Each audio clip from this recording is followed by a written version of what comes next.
pour ce qu'il a de France. L'analyse que j'ai entendue, c'est une analyse politique approfondie. J'avoue que, à côté, je dois dire que je dois m'effacer. Simplement, peut-être que je pourrais présenter une autre vision, mais vraiment tout. Tout autre, ce n'est pas parce que je ne partage pas ce qui est dit, au contraire, je partage largement tout ce qui est dit. Simplement, mon intervention a un caractère juridique et conceptionnel, et peut-être que là, finalement, il y a un petit espoir. Le constat qui a été fait tout à l'heure par tous les intervenants est juste. J'ai envie de dire que c'est un simple constat objectif. Simplement, face à ce constat dramatique, qu'est-ce qu'on peut faire sur le plan juridique, sur le plan constitutionnel en particulier? Et là, je me souviens d'une phrase que je n'ai jamais oubliée. J'ai lu cette phrase quand j'avais 16 ans, d'un auteur que vous connaissez pratiquement tous, la plupart, il s'appelle Georges Bernanos. Georges Bernanos a écrit dans un ouvrage qui s'appelle « Les scandales de la vérité ». Il dit « Le scandale n'est pas de dire la vérité, le scandale, c'est de ne pas la dire tout entière. » Et peut-être une petite partie de la vérité que je peux avancer, la mienne bien entendu, avec quand même une trahison de mon obligation d'universitaire, parce qu'on nous a appris, notamment en France, c'est là où j'ai fait mes études, une règle d'or. Ne vous inquiétez pas, ça n'a rien à voir avec la règle d'or dont on parle récemment. Mais une autre règle d'or, tout aussi importante, qui est celle-ci: faire taire tes préférences et dire ce qui est. Je vais dire ce qui est, mais désolé, je ne peux pas me faire taire notamment mes préférences. Mes préférences, je vais les afficher. Et partiellement, donc, vous me permettez de dire ce que je peux suggérer ou proposer pour, comme solution éventuelle de la situation que nous vivons en Égypte en ce moment. Alors, première question que nous devons poser est la suivante: quelle différence y a-t-il face à ce constat qu'on a entendu tout à l'heure, qui est tout à fait juste? Quelle différence y a-t-il entre une démocratie, c'est-à-dire un parti politique qui gagne les élections et qui devient majoritaire à l'Assemblée nationale? Quelle différence entre cette démocratie et la tyrannie de la majorité? C'est la première question qu'un juriste peut poser. Voici toute une série de conséquences. S'il s'agit de tyrannie de la majorité, la loi votée par la majorité serait incontestée, incontestable. Ça veut dire supériorité de la loi, suprématie de la loi, quel que soit d'ailleurs le contenu de la loi. Même une loi unique serait parfaitement applicable. À moins que l'impensable soit vrai.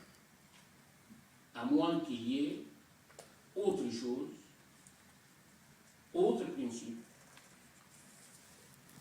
qui vient tempérer cette conception formaliste de la démocratie. C'est-à-dire ce qu'on peut appeler, ce que tout le monde appelle l'état de droit. Alors, qu'est-ce que l'état de droit? L'état de droit nous permet de passer, pour dire les choses tout simplement, du principe de la supériorité absolue de la loi et la volonté de la majorité, presque infaillible, presque intouchable, et aussi incontesté, incontestable. Ça nous permet de passer de ce niveau à un autre niveau, c'est-à-dire soumettre la loi à deux formes de contrôle. Soumettre la volonté de cette majorité en particulier, qui fait peur à tout le monde, non seulement d'ailleurs aux Coptes, non seulement aux minorités, mais il fait peur également à tous ceux qui n'appartiennent pas à cette majorité. C'est si simple que ça, que ce soit musulman ou non musulman. Et pourquoi avons-nous si peur? Parce qu'à un moment donné, quand on a appris nos études juridiques, on nous a dit, ah, attention, pour protéger la liberté, il faut la loi. En d'autres termes, il s'agit de la protection de la loi, la protection, pardon, de la liberté par la loi. Nous sommes maintenant face à toute une autre situation où il faut protéger la liberté contre la loi. Pas par la loi, mais contre la loi. Par conséquent, il faut réfléchir à des mécanismes de protection des libertés. Il faut penser autres mécanismes afin d'introduire ces mécanismes dans la nouvelle constitution égyptienne. Ni crainte, je n'ai absolument pas l'intention de rentrer dans les considérations techniques. Je considère ces types de discours techniques, en tout cas je réserve ces types de discours à mes étudiants de Master 1, lundi matin à 9h. Là, c'est vrai, c'est leur cours. Mais là, je vais essayer d'être vraiment simple. Première proposition ou première possibilité de contourner ou de limiter l'action du pouvoir législatif, me semble-t-il, c'est de soumettre la loi votée au contrôle de la conventionnalité. C'est-à-dire quoi? Dans la mesure où l'Égypte a ratifié des conventions internationales, dans la mesure où il y a un certain nombre de traités internationaux relatifs aux droits de l'homme qui ont été ratifiés par l'Égypte et donc intégrés dans l'ordre juridique égyptien, il faut rendre ces traités effectifs. Rendre les traités effectifs, ça veut dire quoi? Ça veut dire simplement permettre au justiciable, devant son juge, de revendiquer l'application d'un texte de traité, quitte à écarter l'application de la loi. Je dis bien écarter l'application de la loi. Je n'ai pas dit abroger la loi. La différence technique est majeure. Mais écarter l'application de la loi dans cette affaire, dans la mesure où la loi est contraire au traité. Ce qu'on appelle le contrôle de conventionnalité de la loi. Sinon, ça n'a aucun sens. Ça n'a aucun sens que l'Égypte ratifie traités et pactes internationaux relatifs aux droits de l'homme, et tous ces instruments internationaux comportent de droits et de libertés, reconnaissance de droits et de libertés, dont le seul bénéficiaire, c'est les citoyens égyptiens. Quoi donc? Donc, il faudra intégrer dans la nouvelle constitution une disposition qui permet au juge d'écarter l'application de la loi et appliquer la norme supérieure, c'est-à-dire les traités internationaux relatifs aux droits et libertés. Mais ça ne suffit pas, parce que ça sera toujours en fonction de la liberté du juge. Et je sais par expérience, j'étais en Égypte en 2007 pour faire un cours adressé aux juges, justement, c'était un stage de formation des juges. Et dès que je dis, il faut dire simplement que toutes les sources de droit, il faut que ça soit appliqué, il y avait un monsieur qui a le sens, comment dire, le sens aigu de la tolérance et qui m'a dit, bon, sauf qu'il était barbu, mais pas pour moi, il était vraiment barbu, pas pour moi. Il m'a dit, le juge doit décider selon sa conviction, à son âme et conscience. Il est d'accord, sa conviction, mais dans ces cas, pourquoi juger quelqu'un, ou jugez-vous quelqu'un qui n'a pas la même conviction que vous? Votre conviction par définition individuelle. Nous voulons être jugés tout simplement par la loi, tout simplement. Donc, je donne cet exemple parce que je sais très bien que cet argument ne suffit pas. En tout cas, le contrôle de la conventionnalité ne suffit pas. Donc, il y a une deuxième garantie constitutionnelle à laquelle j'ai pensé également, c'est-à-dire contrôler la loi a priori. Ça veut dire quoi? Permettre à 30 députés de saisir la haute cour constitutionnelle égyptienne d'un projet de loi voté,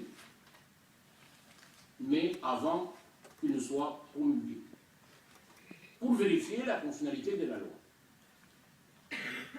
c'est là où je dois quand même montrer que ça ne sert à rien non plus si on n'intègre pas dans la nouvelle Constitution trois choses.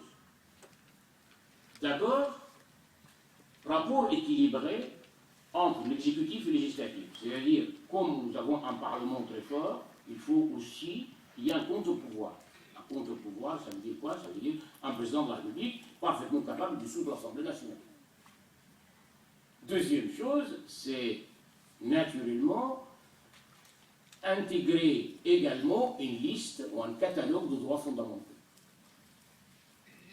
Troisième chose, une disposition vicieuse, je reconnais, c'est moi qui l'avais préparée, je reconnais, je l'assume.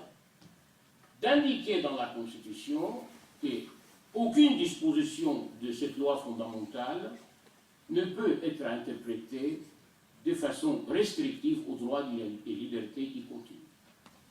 Ça veut dire quoi? Ça veut dire qu'on peut dire, voilà, la loi est contraire à la Constitution, et si on me met que la charia ou la loi islamique est la source de la loi, ça va permettre de légaliser la loi, tout simplement. C'est-à-dire que la loi serait parfaitement conforme à la Constitution, puisque dans la Constitution, il y a la référence à la loi islamique.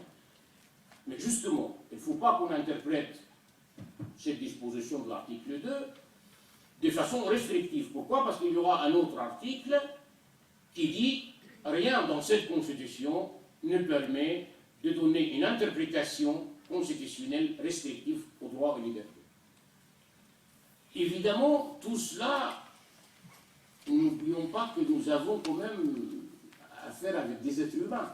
Donc, ce sont des moyens juridiques. Mais ceux qui appliquent les moyens juridiques et les garanties constitutionnelles sont des humains. Donc, ils n'échappent pas à leurs convictions, ils n'échappent pas, surtout, à leur pouvoir discrétionnaire. C'est-à-dire, en tout cas, plutôt, nous ne pouvons pas échapper à leur pouvoir discrétionnaire. Et par conséquent, pour conclure, j'aimerais juste dire un mot.